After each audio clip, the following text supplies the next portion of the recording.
di surah Asy-Syu'ara. Setelah Allah menceritakan awal nabi yang pertama, yang Nabi Nuh alaihi salatu wassalam. Muhammad nabina binuru hadina Makkah hamimi nuru satal madinah. Assalamualaikum warahmatullahi wabarakatuh. Waalaikumsalam warahmatullahi wabarakatuh. Rabbi zidni ilma warzuqni fahma amma ba'd. Jumlah para nabi-nabi dan para rasul sebagaimana terdapat dalam hadis. Yang pertama, riwayat pertama jumlahnya 124.000. Riwayat kedua mengatakan jumlahnya 200.000.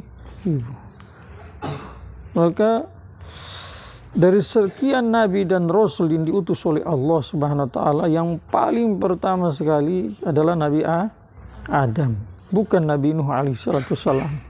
Setelah Adam ada Syis, setelah Syis ada Idris alaihi salatu wassalam. Bahkan di dalam sebuah hadis yang meriwayatkannya adalah Ibnu Hibban dari seorang sahabat Nabi Abu Dzar radhiyallahu anhu, di sana ditulis bahwa Adam adalah nabi dan rasul. Hadis ini diokekan sama Hafizud Dunya Ibnu Hajar Asqalani rahmatullah alaih. Makanya Ibnu Hazm rahmatullah alaih menukilkan ijma kesepakatan ulama ke atas kenabian Adam alaihi salatu wassalam. Untuk itu para ulama sepakat bahwa siapa yang mengingkari kenabian Nabi Adam, hukumnya sama dengan mengingkari kenabian nabi-nabi yang lain. Orang mengingkari kenabian Nabi Ibrahim, hukumnya apa? Kufur. Orang yang mengingkari jadi sama juga orang yang mengingkari kenabian Nabi Adam alaihi salatu wassalam, hukumnya kufur, dan orang yang mengingkari jadi kafir itu.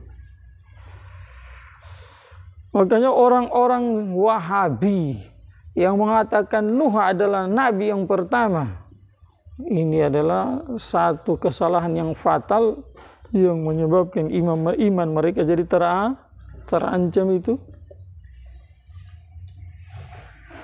Mereka dalam pendapat mereka ini jelas-jelas tidak punya dasar, tidak punya dalil, tidak punya hujjat.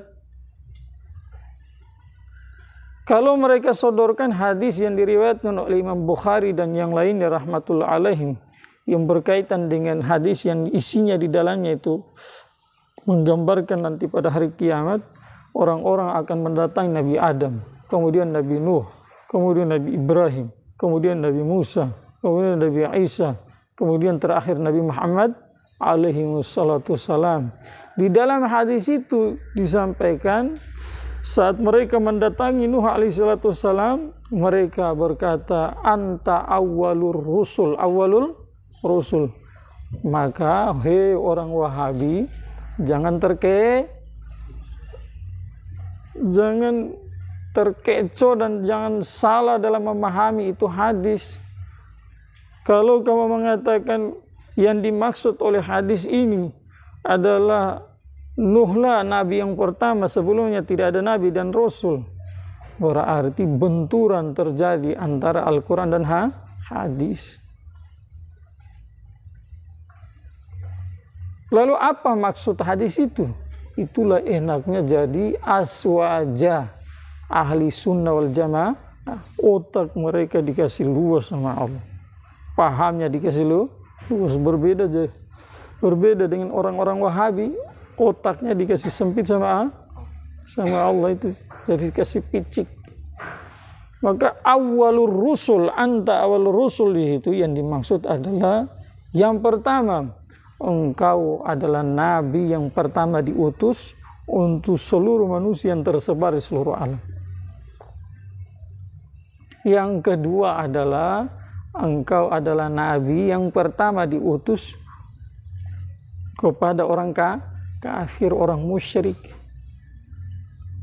Kenapa? Sebelum Idris alaihi salatu salam itu, sebelum Idris alaihi salatu salam, dari Nabi Adam sampai Nabi Idris, tidak ada kekufuran, tidak ada kesyirikan.